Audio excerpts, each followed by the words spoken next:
What's going on, guys? I'm Aaron from PhoneDog.com, and it's part 2 of the LG Spectrum 2. That's a lot of 2s, but this is an equally awesome second part video review of a device that's available on Verizon for $100 and packs some pretty decent specifications as well. Let's find out if it's all that in the review, but first, special thanks to our partners at Best Buy Mobile for giving us devices like the Spectrum 2, which we turn around and give to you for free at instantwin.phonedog.com. When you walk into Best Buy Mobile, you're going to walk out working. They're going to get your contacts, your web, your settings, all that stuff set up for you. So when you walk out the door, you're good to go at Best Buy Mobile. You don't have to waste your time dealing with all that stuff. Let's take a look. Spectrum 2, is this a device to get? We'll find out. It's part 2. It rolls right now. Part 2 of a review video of the LG Spectrum 2, which is available now at Verizon Wireless, online for $99.99, in stores for, I'm assuming, $150, because online it says $150 with a $50 online-only discount. But there are a couple of things I like about this device, despite it not being, you know what, the highest spec device in the land. I mean, this thing, in comparison to the Galaxy S3, the Galaxy Note 2, the Droid DNA, the HTC One X Plus,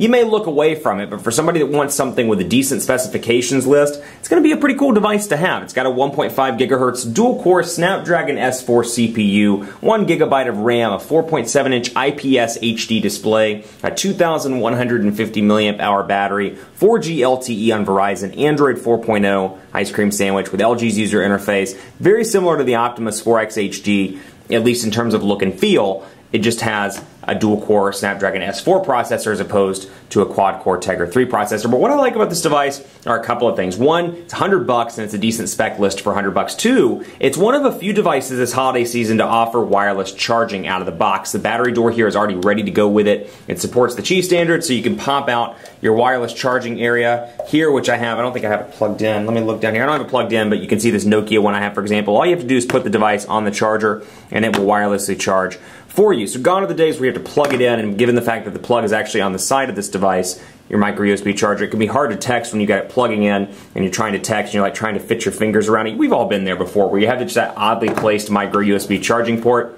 No more with this. The downside to this is, kind of like the upside to obviously to wired charging, is the fact that, you know what, you pull it off, it removes the charging. So each time you get a text message, you're doing this all day long.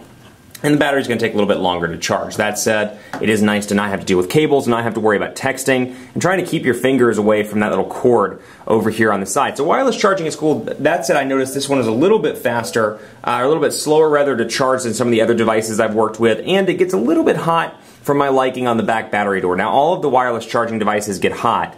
That said, this one gets a little bit warmer than usual, a little bit warmer than I would like. May not be anything big, just something I noticed in my testing with the Spectrum 2. Let's take a look here at PhoneDog.com and actually, you know what, we'll take a look at Twitter as well. This is my personal account. I've got right here, Aaron C. Baker on Twitter, twitter.com/Aaron C. Baker, and you can see it pulled up. So here's what a mobile website looks like on this device. And let me pull out, actually, give me 1 second. Let me turn this demo device off, because somebody is calling and calling repeatedly, and it's getting a little bit old while I'm shooting a review video. Maybe I should answer on camera. That'd be kind of fun. But here we go. Aaron C. Baker on Twitter. And you can see my tweets here as well. So kind of what a mobile website looks like. This is my personal Twitter account.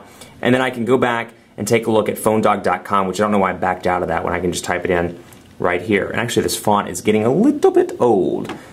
But you know what? I can see a lot to like in this device, given the fact that it's at a good price point. It's got some decent specifications. Pinch to zoom, incredibly responsive. I've had no problem on this device, and you know, really juxtapose this, or compare it rather, to other, for those people that don't know what juxtapose means, compare it to other devices that LG have made in the past year, year and a half on Verizon. The Spectrum, really not a huge contender. This device can compete.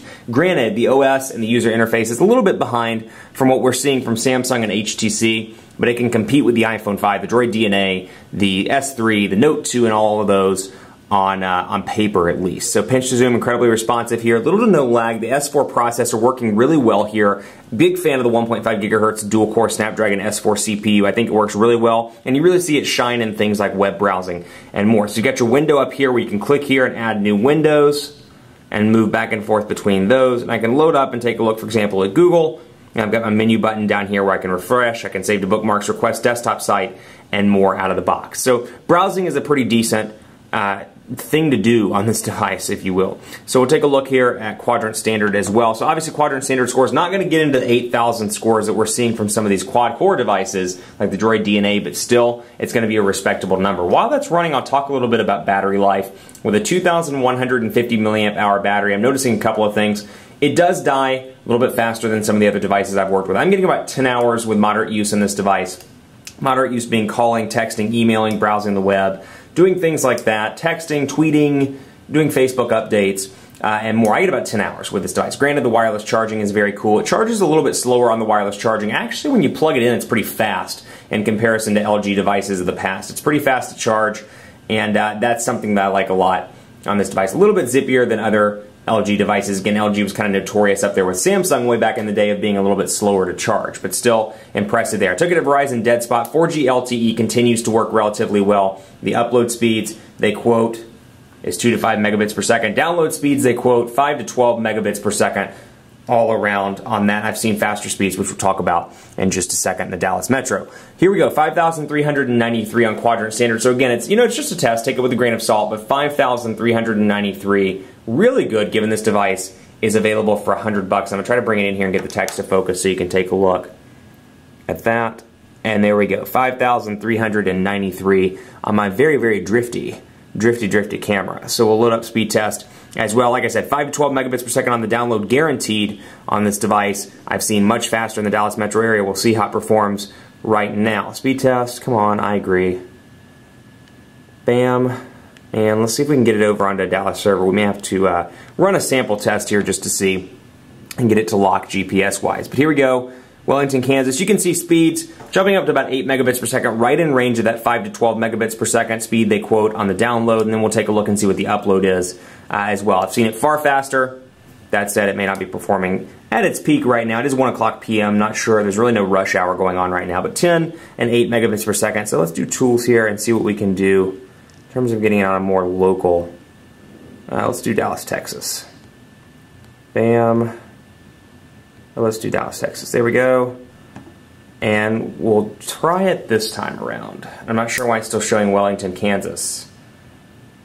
But we'll see. 18 megabits per second. So obviously you can see much faster speeds here. 19 megabits per second on the download. Upload, 6.2 megabits per second. So it's loading up and it's working relatively well. So all in all, speed tests are pretty decent here, and I'm really impressed with things like wireless charging. I also want to highlight another feature that this device has. It kind of competes in a way with the Galaxy Note 2. Now, it's not going to be nearly as robust as the S Pen and as S Memo on the Galaxy S, or the Galaxy Note 2 rather. But you can see quick memo right here. We'll load this up and you can write memos on the screen using your finger, and of course using a capacitive pen if you want to buy that separately. But you've got the option to do that. But another thing I really like here is you can press the volume buttons, for example. So let's say you're in the web browser, and I'm going to go back here, and you're on phonedog.com. You see a really interesting article you want to share with your friend. I'll go back to that window, and we'll load up phonedog.com. You're going down through here, and you're like, you know what, that article that Aaron did on the iPhone 5 challenge, I want to tweet it to him.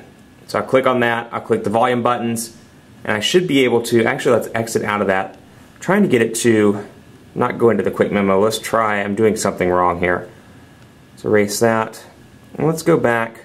There, bam, there we go. Perfect. So it's saving it right now. And I can come in here and I can write on the display, or write on the display, I mean actually write on the screenshot that I just captured. And I can save those notes if I want to. So if I'm in here and you're like, you know what, Apple iPhone 5 challenge, that's something I want to hang on to. Click it, volume up and down buttons simultaneously, and then I can say, read later. So again, not nearly as robust as the Galaxy Note 2 and as the features that it comes with the S Pen and with S Memo, but still you've got kind of a functional note-taking application here where you can take screenshots, you can doodle on them, and you can send them to your friends for quick fun. So I don't really know what quick fun would be as opposed to not quick fun or slow fun, but you know what? It's improv, I'm going to roll with it. Quick fun, and you can draw all around. Of course, you have the same options here, very similar options. The ability to change the colors, the ability to change the pen tip, ability to erase, highlight, do things like that, and then the ability to share if you see fit via several mediums. So you've got a couple of different options here. You can sync it up with a couple of different things like Evernote and more, which is something that's pretty nice on this device. And then of course you can share it via Twitter, Google+, and more. So all in all, you know, it's got some specs, it's got some decent stuff with it. The specs are good. Quick Memo's fun. It's got wireless charging. So in a couple of ways, this device definitely competes with some of the high-end contenders on the market. It's got some unique value adds that make it a decent device worth looking at. If it were $199, I'd say, you know what, forget it. Go with the One X Plus, go with the Galaxy S3, go with the Note 2, because from a value add perspective, the software on those devices brings more to the table for me. And I think when you look at it in today's market, it's less of Android, iOS, Windows Phone, and it's more of, you know what, how can this software benefit me? And if I'm spending $200 on a device, should I spend $200 on the TouchWiz device or the Sense device? Which ecosystem is more important to me? Which features do I like more? Which software provides the better value add? That said, this is $100. I think at this price point, you really can't go wrong with things like Quick Memo. It's got some nifty features. Wireless charging is cool. And if you don't want to spend the money on the Droid DNA, but you're still looking for a device that has pretty reasonable specs, this could be a nice device for you. Keep it locked on PhoneDog.com for more on the LG Spectrum 2. We'll have dogfights, more content on this device and all of Verizon's devices this holiday season, so keep it locked on the site. Hit me up on Twitter. Aaron C. Baker's my personal one, but hit me up on my work one as well, PhoneDog_Aaron, and on Facebook at Facebook.com/PhoneDogAB. Let me know what you think of this device. If you like it, if you hate it, you're not a fan of LG, you prefer Samsung or HTC, you're an iPhone fan, you're a Windows Phone fan, I always love to hear from you. So let me know at PhoneDog_Aaron and on Facebook. Also, like us on Facebook, Facebook.com/PhoneDog. We're always doing cool giveaways. That's it for me. Stay tuned for more. And as always, see you on the flip side.